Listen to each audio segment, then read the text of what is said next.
On the 2026 national budget, the 2.67 trillion rands budget, Cabinet welcomed the 2.6 trillion rands budget of 2026, which funded the commitments made by the President in the SONA. To support the fight against crime, the Minister of Finance added 2.7 billion over the MTEF to the defense budget to improve operations, and an additional 1 billion each were allocated to the South African Police Service and the South African National Defence Force from Kara Fund to fight against organized crime. To support the local government reforms to ensure service delivery, the Minister of Finance announced the 27.7 billion rands over the MTEF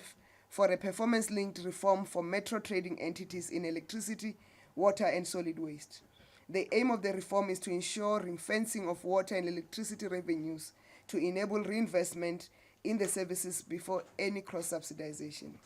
In addition, the Minister announced the introduction of the split delivery model for municipal infrastructure grant, commonly known as the MIG,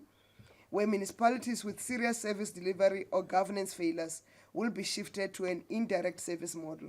The indirect service model will result in capable district municipalities and other accredited implementing agencies to form part of their infrastructure delivery suite.